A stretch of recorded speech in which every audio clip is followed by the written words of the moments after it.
a la derecha.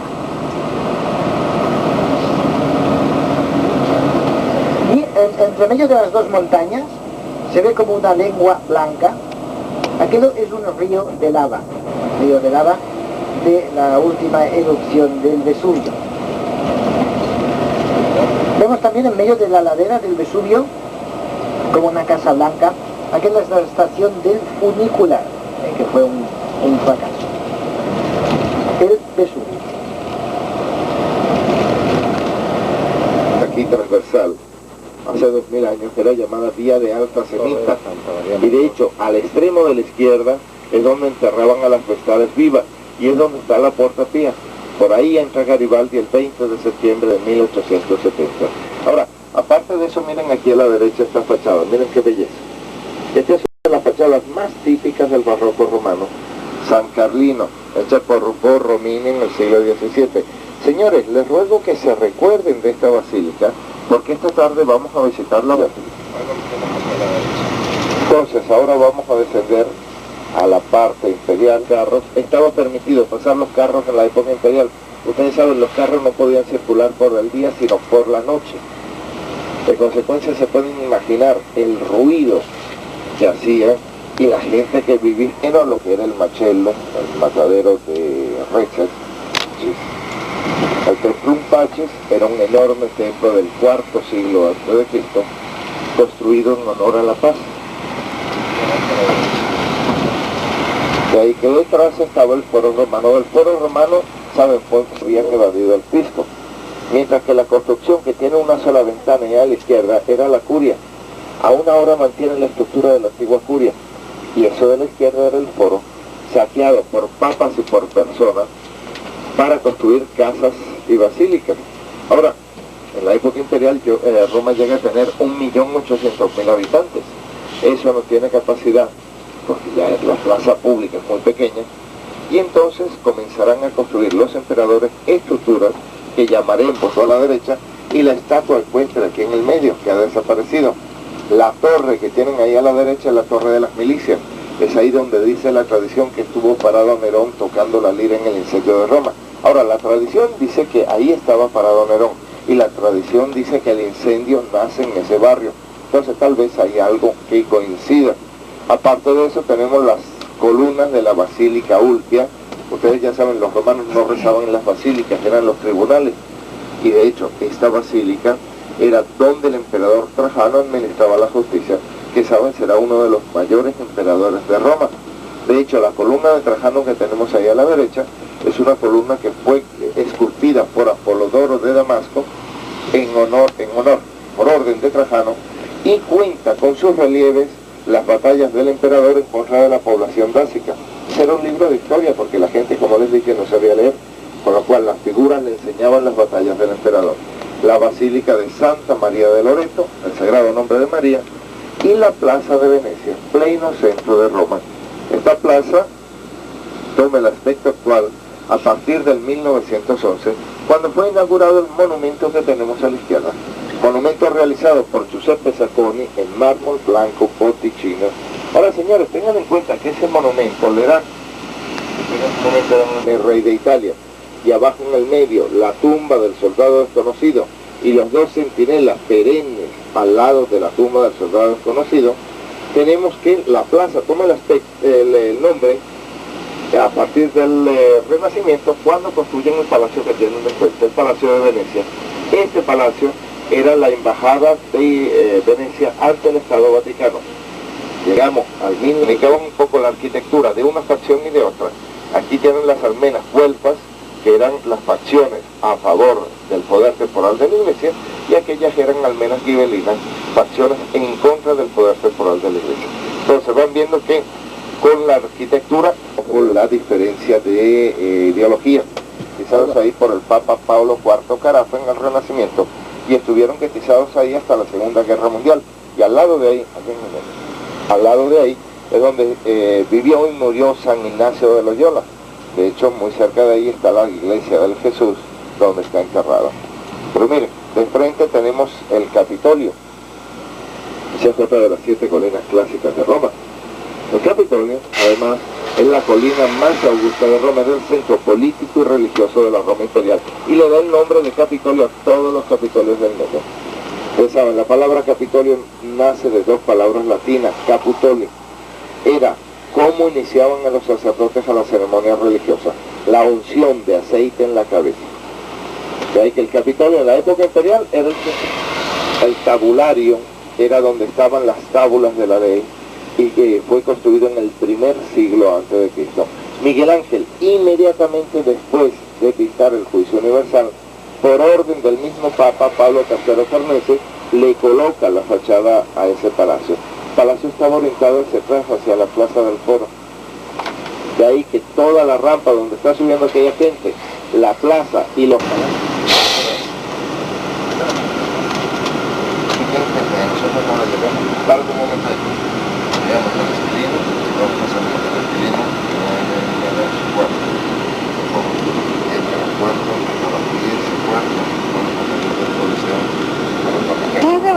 Son las caminatas hacia el Capitolio.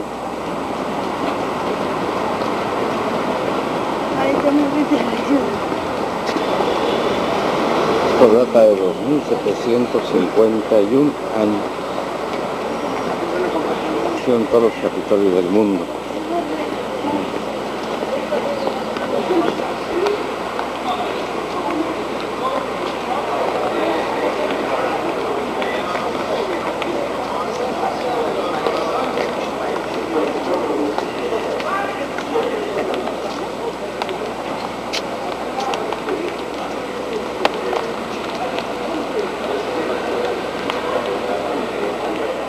Estatua dorada. Para dar esa sensación y para dar esa sensación un poco, como le puedo decir, de salón de estar. De hecho, en la plaza actualmente se celebran conciertos en el verano y ceremonias públicas. Aquí, por ejemplo, Laura Biagiotti, en la Semana de la Moda, hizo su desfile. Toda la parte que vemos que está siendo restaurada está siendo subvencionada por ella. Ahora, ahí tenemos toda una serie de estatuas originales, todas las estatuas son originales. Por ahí tenemos toda una serie de estatuas originales de la época imperial. La figura del hombre con el caballo que tenemos a este lado, que es similar a la otra porque dicen que eran dos hermanos gemelos, serán encontradas ahí en el gueto, en el barrio judío, restauradas y colocadas ahí. Hay dos columnas miliares de la vía aquí antigua, y aparte de eso pues están toda otra serie de figuras alegóricas de Constantino, Constante II. Tened en cuenta que en este lado tenemos en el medio la figura de Minerva, entre las estatuas de los ríos Tiberio y Niene. Ahora, según nos vamos a tomar al coro, verán que hay una figura de la loba con los gemelos rojos de Remo, que no es original, es una réplica, la original del sexto siglo antes de Cristo, que hay aquí en el Museo de los Conservadores. Como ya les dije, estos museos serán fundados por el Papa Sixto IV de la Róvera del siglo V, y en ellos se hallan algunas de las figuras más importantes del periodo romano. Ahora, aparte de eso, esto también es la sede de la alcaldía, por este lado, mientras que por este lado está el juzgado civil, y es donde se va a casar. Entonces, si les parece, vamos un momento al foro.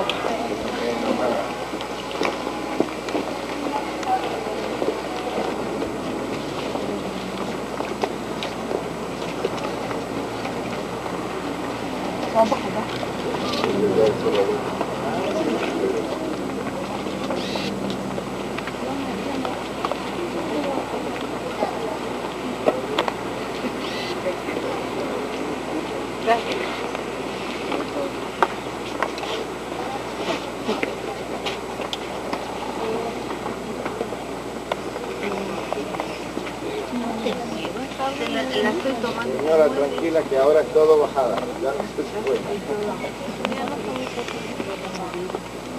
Bueno, miren, ahí tienen el foro romano que les había dicho.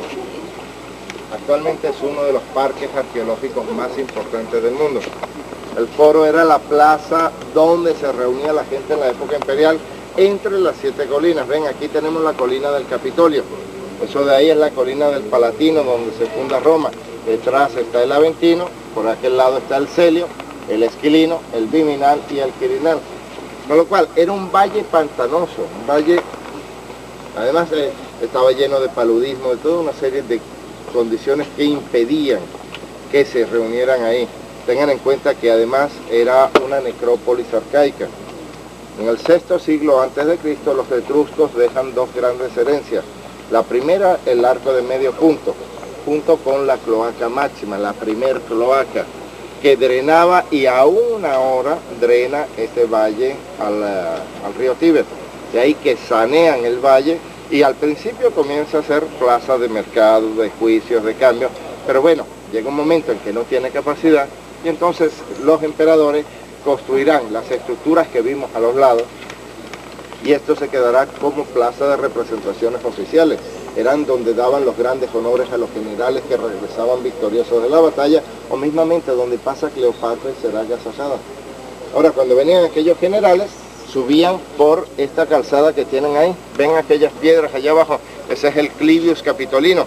Era la calle que los llevaba a la Capitolio, donde estaba el templo de la Tríade Capitolina, que era el mayor templo de Roma.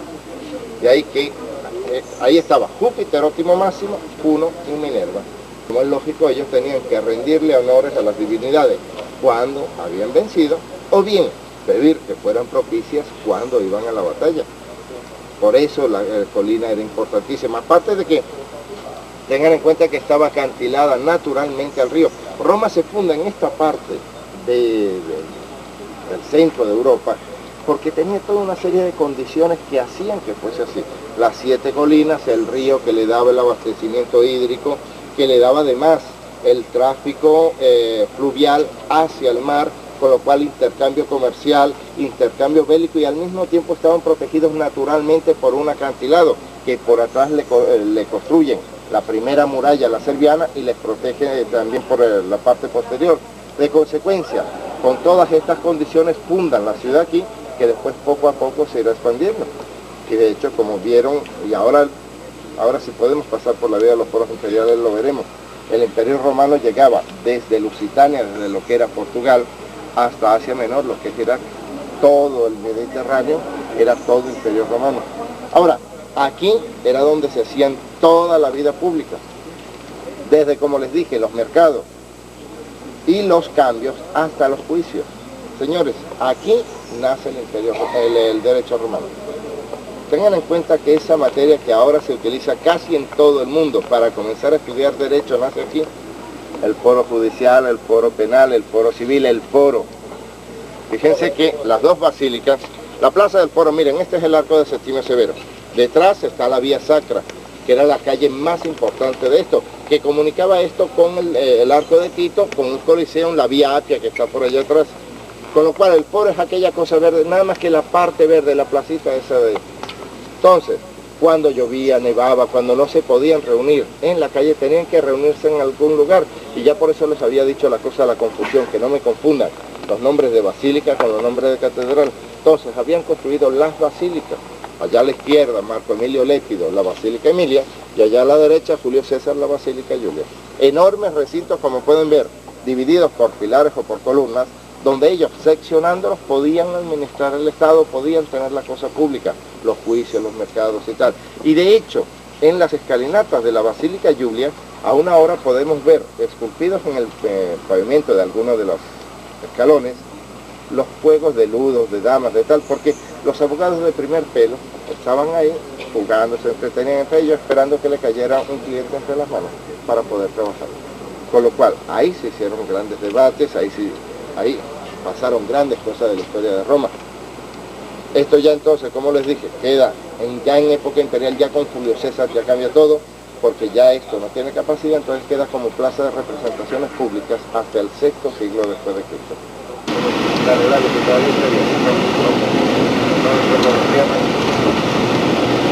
Bien, señores, entonces ahora, como les decía, vamos a subir al Coleopio y ya de ahí caminaremos primero a ver la estatua de Moisés de Miguel Ángel y después vamos caminando, descenderemos caminando al Coliseo.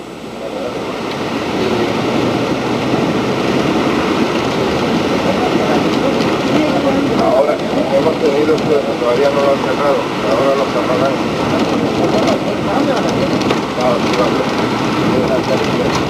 El domingo pasado lo cerraron porque también estaban de vacaciones. Y además es que ya como hace calor y tal, Bueno, miren, aquí a la derecha tenemos las 3 columnas del templo de Venus Generatriz. La estatua de Julio César de aquí de la derecha, ven, es una réplica del original. Y al fondo a la derecha está la prisión mamertina. Es ahí donde tal vez estuvieron prisioneros San Pedro y San Pablo en Roma. Ahora comprendan, en los siglos pasados no había coches, con lo cual todo esto de la derecha y de la izquierda estaba unido. Esta calle no existe, fue el último lugar donde fue administrada la justicia. Ahora, de ahí se pasaba ya al Coliseo, que ya después veremos cuando bajemos. Estamos entonces subiendo al Coleopio, que era una de las partes del esquilino que no hemos visto, ahora la veremos. De ahí que el Coleopio había existido.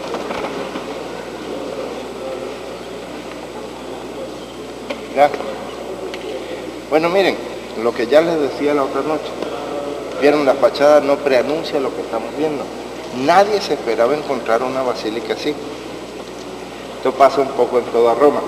Ahora, la basílica será construida en el tercer siglo después de Cristo por la mujer del emperador Valentiniano III, Eudoxia. Esa es la tradición que había recibido como regalo de su mamá las cadenas que habían aprisionado a San Pedro en Palestina. Ella tenía las cadenas que habían aprisionado a San Pedro en Roma, y al juntarlas se vincularon, se soldaron, que es el nombre de San Pietro, Advíncula o San Pedro en cadena.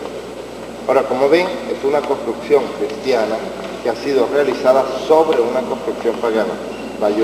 La yuxtapusieron, toman de la antigua construcción materiales, desnudan el antiguo santo, porque ven, las 20 columnas laterales son originales romanas de la antigua construcción. Era lógico, señores. Es inútil de que muchas veces se diga, qué desastres hicieron, pero aquella gente por aquí estaba loca. El concepto de la época era diferente. No solo el concepto, las necesidades. La cantera más cercana de Roma estaba a 30 kilómetros de aquí. Imagínense el pobre diablo que tenían que construir su casa. No tenía ni un buey, no tenía un carro, no tenía nada. Para ir a buscar el material a 30 kilómetros, se pasaría una vida para hacer una pared.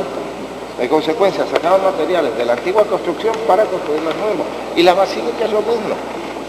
De consecuencia, esta será construida sobre la antigua y además nos demuestra un poco lo que sería el triunfo del cristianismo sobre el paganismo. Ahora bien, la basílica será decorada en diferentes periodos. De hecho, hay una antigua tradición que dice que una mujer poseída por el demonio en contacto con las cadenas se cura. Y bueno, el fresco de la basílica que tenemos en el techo será realizado en el siglo XVIII por Parodi. Todo pierde importancia. Venimos aquí por una sola cosa, ahora iremos a ver. Es aquella figura que tienen al fondo a la derecha, Moisés.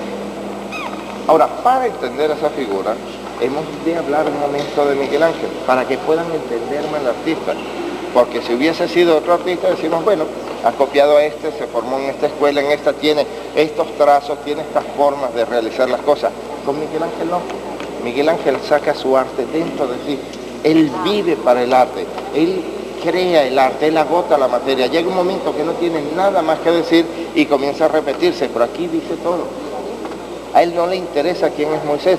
Por otra parte, ninguno puede describir a Moisés porque no hay nadie que lo describa. No sabemos si era alto, si era bajo, cómo era.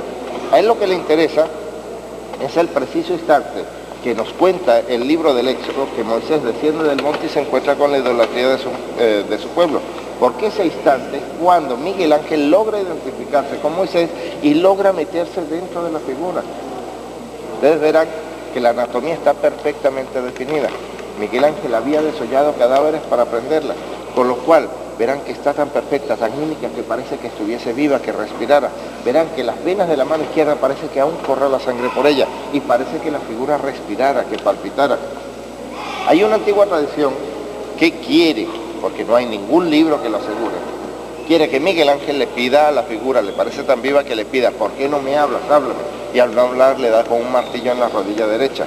Ahora, señores, yo les pediría que cuando estemos enfrente de la figura, piensen cada uno de ustedes que han esculpido la figura y pregúntense a sí mismos si le darían un martillazo. Y ahí cada uno se contestará por sí solo. Lo que sí verán, pero es que la figura tiene en la cabeza 2 cuernos, 2 cachos.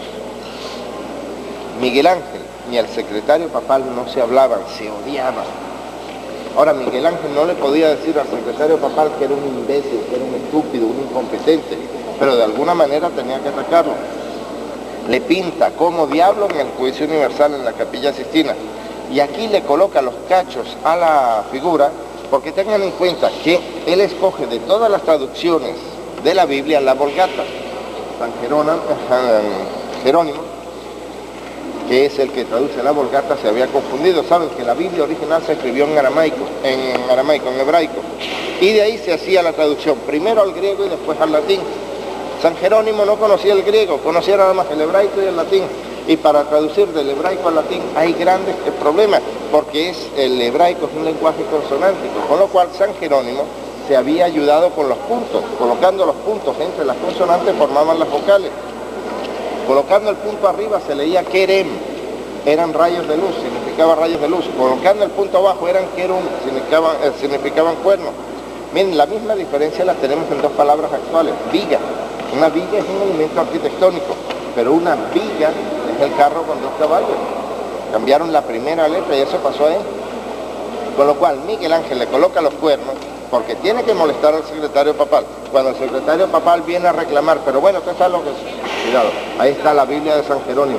Métase con San Jerónimo, que yo esculpí lo que leía en la Biblia. Y ahí se quitaban los problemas. Ahora, esto se quedó solamente en el monumento fúnebre de Julio II, que será enterrado en Vaticano. Entonces, vamos a verlo. Le doy un momento de tiempo para las fotos o para ver las cadenas y después seguimos al Coliseo. Vamos para allá. Como ven, la única figura de manos de Miguel Ángel es Moisés y el diseño. Todo el resto fue realizado por ayudantes. Y de ahí que tenemos que la figura del lado representan Lía y Raquel. Eran las representaciones de vida contemplativa. Pero fíjense arriba en el medio quién está más alto que él, la Virgen. Entonces, en consecuencia, representa el triunfo del cristianismo sobre todo. El Papa, que es el representante directo, y después el resto de la figura, sin tener en cuenta quién había sido antes o quién había sido. Son las cadenas de San Pedro.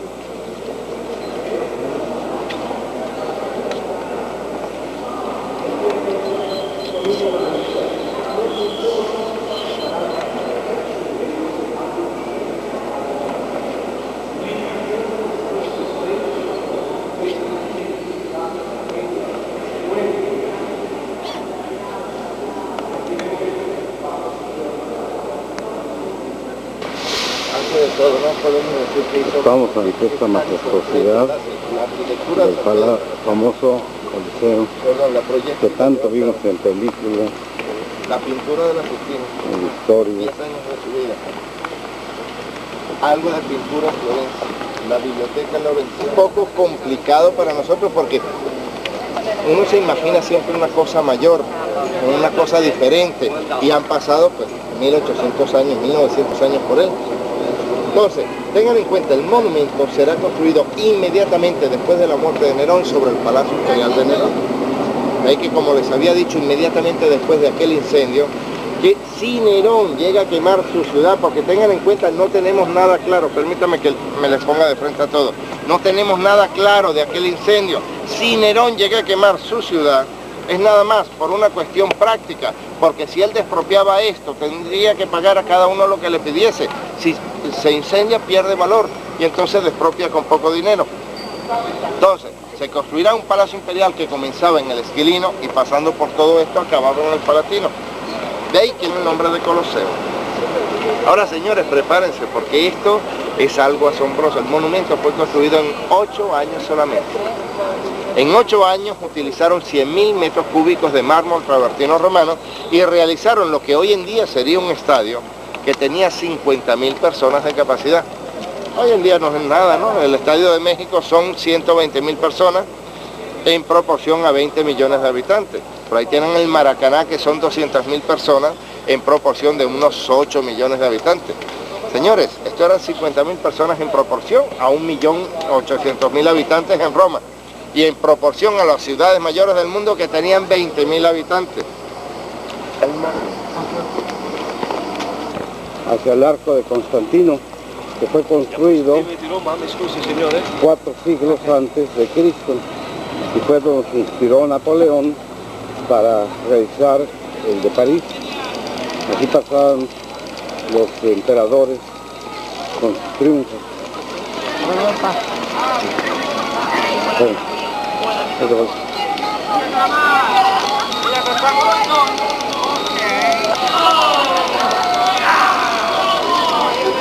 Aquí está junto al Coliseo.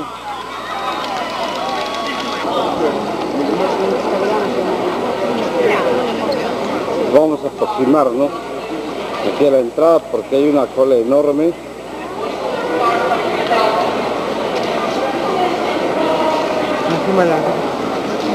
Dale, señor. Con la policía muscala. Mira, señor.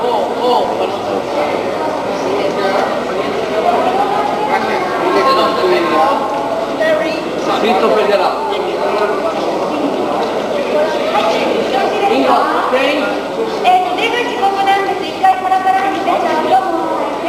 Qué perfecto estoy tomando, viejo. El interior del Coliseo Romano.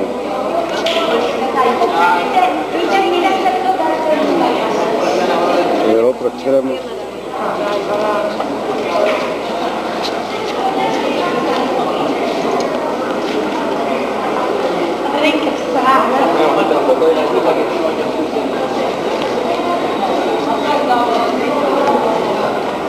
Otra toma del exterior es el interior. Es perfecto, aquí veo muy bien. With ups and downs, because in some moments of the main position is the game and everybody moves with the audience, and only 30,000 people were after that, in the 2nd century AD, or 1 million people. De ahí no trajes, Temo. Te tomo ahorita.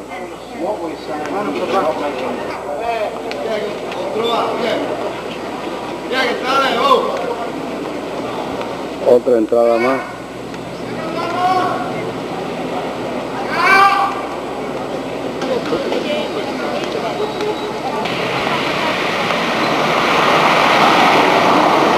Un estadio para 50,000 personas.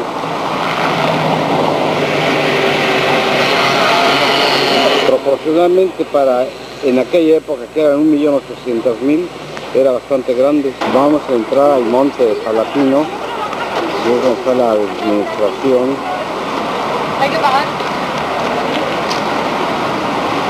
De lo que fue el Imperio Romano.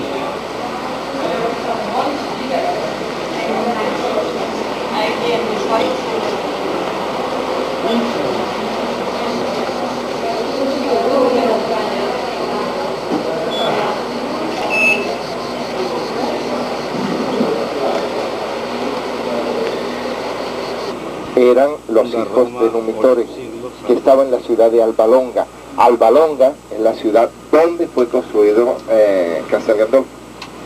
De ahí que vamos a llegar después al origen de lo que fue Roma, donde vienen los descendientes de Eneas e insedian, fundan la ciudad de Alba Longa, que ahora está al lado de un lago. Es algo maravilloso, es algo único, y cuando lleguemos ya lo verán. No hay nada que lo pueda describir. Pero bueno, todo nace en aquel lugar, por eso la tradición de que entonces se inunda, meten a los gemelos en el lago porque querían matarlos, algo similar a la historia de Moisés. De ahí que una inundación trae la cesta hasta Roma, y la cesta sale de los cauces del río y la deja el agua olvidada en una cueva que era llamado el Lupercal. Está al otro lado de esta colina. De ahí que entonces por eso aquí arriba después Rómulo funda la primera ciudad. Ahora, la colina toma el nombre de Palatino, Palatium, y de hecho el nombre de la residencia de gobierno por excelencia tomarán el nombre de Palacio por esta colina de aquí, Palatium, Palatinum.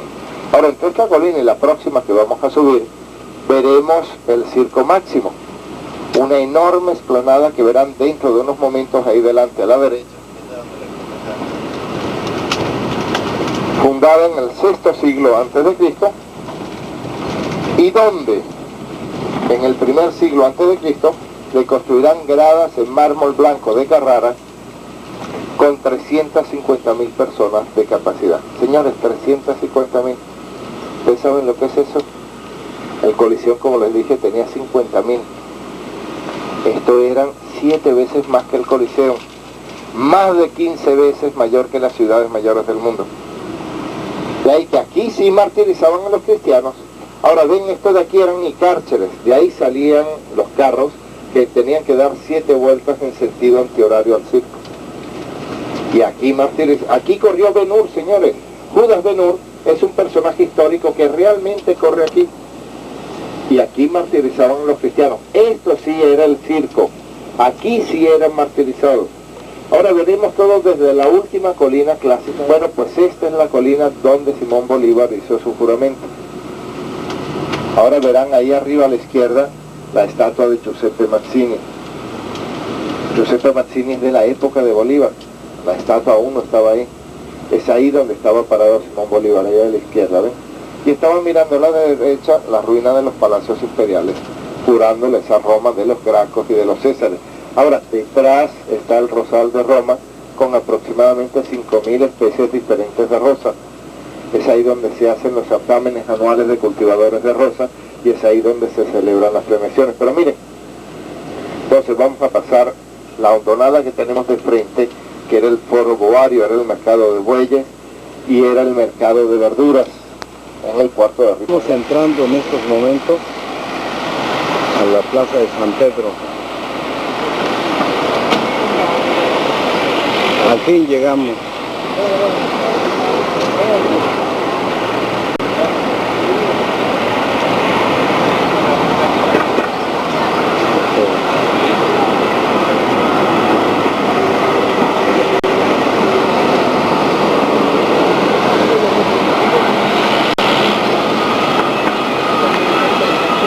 Está en reparación ahorita la Catedral Vaticano, que es la más grande del mundo. Here we are. Sorry for the delay. Brothers, sorry for having almost 10 minutes, but this lady was talking to me, so I had to grab her. She has closed the first. De ahí es donde sale el Papa a dar la bendición. We didn't see anybody around talking to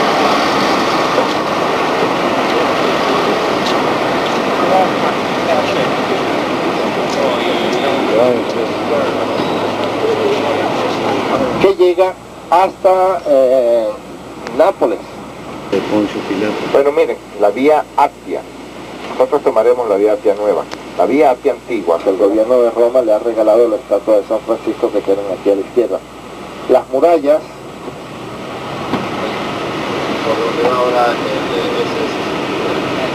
las murallas fueron reformadas para adaptarlas a la circulación actual. Aquí a la derecha está la postédula llamada Asinara, es una puerta secundaria. Castel Gandolfo, a donde recibimos la bendición papal.